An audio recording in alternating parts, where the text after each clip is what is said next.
네, 이번 시간은 심전도 유도와 심장 위치를 매칭을 시켜 볼 텐데요.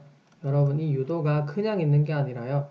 심장이 위치별로 설정이 되어 있습니다. 따라서 우리가 심근경색 의심되는 환자에서 심전도를 찍어 보잖아요.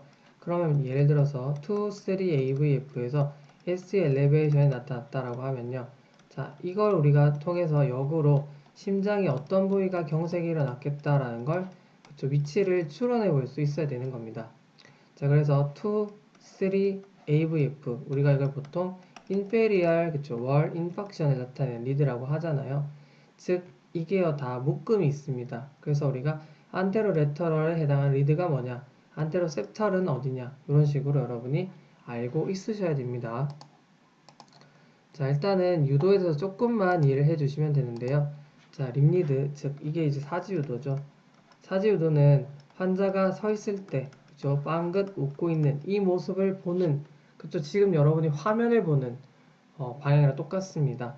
그래서 이 사람을 지금 그쵸, 심장을 이렇게 보고 있다라고 하는 그런 그쵸, 방향으로 생각을 하시면 됩니다. 즉 사지유도는 환자와 서로 마주오는 평면에서 환자의 심장을 관찰하고 있는 그쵸, 모습입니다.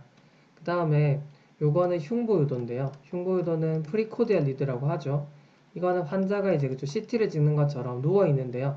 우리가 이 아래쪽 다리에서 보는 방향이고, 요거를 단면을 쭉쭉 냅니다. 그러면 이제 그쵸, 잘린 면을 보게 되는 것이죠. 그래서 우리가 이거를 조금 합쳐보면요, 어떤 식으로 보이냐면, 심장이 만약에 이런 식으로 있는데, 그쵸, 이게 이제 그쵸, 높이 방향으로 이렇게 립리드가 있다고 하면 이거는 가로 방향이라고 생각할 수 있습니다. 그래서 요렇게 그쵸, 이거는 환자를 보는 그대로 방향이기 때문에요. 이거는 위, 아래, 그리고 좌우가 있는 거고요. 그 다음에 이거는 그쵸, 이 Y축을 좀 더 풍성하게 해줄 수 있는 X축에 해당한다라고 이해를 하시면 됩니다. 그래서 여기를 그쵸, 좌측이니까 여기가 이제 그쵸, 좌측에 해당하는 거잖아요. V6로 갈수록 좀 더 이제 더 왼쪽으로 치우치는 거기 때문에 이쪽으로 갈수록 그쵸, V6, V5 이런 식으로 형성이 되는 겁니다. 무슨 말인지 아시겠죠? 그리고 이렇게 오른쪽으로 갈수록 V1에 해당한다 라고 생각해 주시면 됩니다. 그러니까 이거는 제가 한번 겹쳐서 그려봤는데요. 보통은 이렇게 잘 안 나타내긴 하죠. 어쨌든 심장은 3차원 구조잖아요. 3차원 구조로 있을 때 요거를 그쵸, 우리가 요렇게도 자르고 요렇게도 자르고 그쵸, 그걸 합쳐볼 수 있는 겁니다. 이런 식으로 잘라볼 수 있겠죠. 그래서 요렇게 잘랐을 때는 요런 그쵸, V1부터 V6가 나타나는 거고, 요런 면으로 잘랐을 때는 그쵸, 우리가 환자를 마주보는 심장에서 요렇게 사지유도를 당연히 겹칠 수 있어야 됩니다.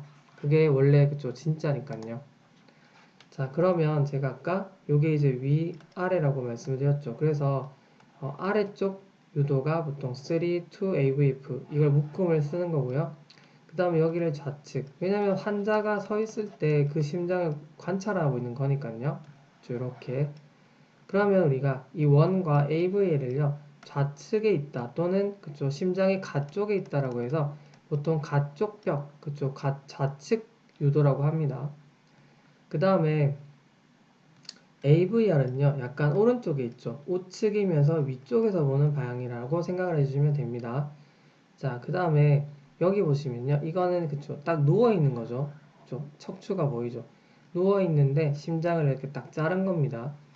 그랬을 때 여기가 이제 그쵸, 오른쪽에 해당하는 거고요. 여기가 왼쪽에 해당하는 겁니다. 그래서 우리가 보통 왜 그러냐면 여기가 우심실이거든요. 우심실이고 우심방 쪽. 그리고 여기가 septal 쪽이죠. 그쵸? 충격 사이막을 얘기하는 거고요. 여기가 저 좌심실 쪽이겠고 좌심방 쪽 이런 식으로 생각하시면 됩니다. 그래서 보통 우리가 오른심실, 우심실을 볼 때는 V1과 V2가 딱 잘 보겠죠. 그리고 조금만 관통을 하면 septal 쪽도 여기가 사이막 쪽도 잘 그쵸, 나타내는 리드다.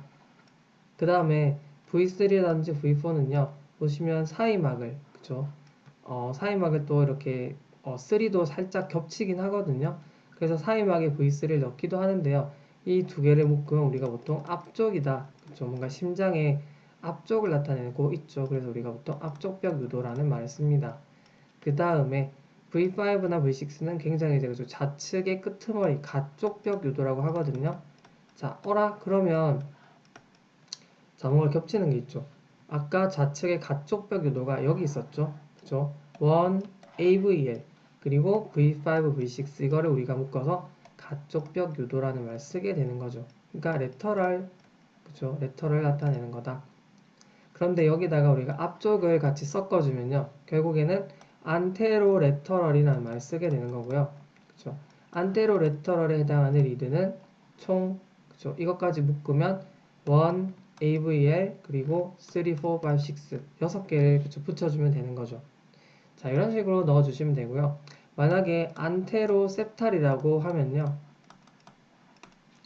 자, 안테로는 V3, 4죠. 그리고 아까 셉탈은 여기를 잘 본다고 말씀드렸죠. 그래서 보통 이걸 넣을 때는요. V1에서 V4까지 또는 뭐 4를 빼고 뭐 V1에서 V3까지 이런 식으로 잡거든요. 그건 좀 참고적으로. 그죠? 여러분이 그냥 이것만 알고 계시면 이거를 조합하는 건 여러분의 몫이 되는 거죠. 그리고 아까 그쵸 말씀드린 대로 이거는 아래쪽 유도고요. 그리고 우리가 오른 심실 쪽을 보고 싶다라고 하면은 그쵸 V1 쪽에 가깝겠죠. 그런 식으로 정리를 하시면 여러분이 굳이 외우지 않더라도요. 자, 보시면 그죠? 전중격부라고 하는 거는 안테로 셉탈을 얘기하는 거고 뭐 보통은 V1에서 V4 그죠? 셉탈 쪽과 엔테럴 쪽 그죠? 이렇게 생각해 주시면 되고요. 경우에 따라서 그죠? 4를 빼기도 하고요. 다음 전벽부라고 하는 건 앞쪽 벽 아까 제가 3, 4 말씀드렸죠. 그리고 외측 벽부라고 하는 건 그죠? 레터럴인데 여기는 5, 6 말고 4를 넣기도 했네요. 그죠? 그 다음에 전 외측 벽부라고 하는 건요. 안테로이면서 그쵸 외측 벽부를 다 넣는 건데 자 이때는 그쵸 V1도 이렇게 넣는다. 왜냐면 그쵸 범전벽부라고 하는 걸 보통 우리가 그쵸 앞쪽 벽에 해당하는 걸 우리가 다 넣어주기도 하거든요. 그래서 여기다가 레터럴까지 추가한 거라고 생각을 해서 1AVL인 있다 정도로 그러니까 큰 그림을 그릴 수 있겠죠. 그렇게 생각해 주시면 되고요. 자, 그 다음에 뭐 하벽부, 이게 아래쪽 벽이고, 그 다음에 후벽부라고 하는 건 약간 심장이 뒤쪽 면을 얘기하는 거고요. 그게 요쪽에 해당하는 겁니다. 그 다음에 우심실 쪽은 이제 보통 그리고 우리가 V1죠. 요걸 이제 대칭, 거울상 형태로 리드를 붙여가지고 오른쪽에 찍어주면 우리가 R을 표시하죠. 그래서 그거는 요쪽에 있겠죠. V2, 3R 이런 식으로. 그래서 만약에 우리가요, RV 인팍션 이런 게 의심됐을 때는 민감하게 받아들일 수 있는 이 V 그쵸, 4R 요거를 꼭 찍어 본다고 그쵸, 이해를 하시면 됩니다. 그래서 여러분이 조금만 그쵸, 리드를 좀 입체적으로 공부를 하시면 어디가 어디를 나타내는지 그쵸, 굳이 막 그쵸, 복잡하게 무자비하게 안 해오셔도 그쵸, 여러분이 조합을 하시면 되니까요. 자, 그래서 요거는 굉장히 중요하니까 꼭 기억해 주셔야 되겠죠? 네, 일단 여기서 마무리하겠습니다.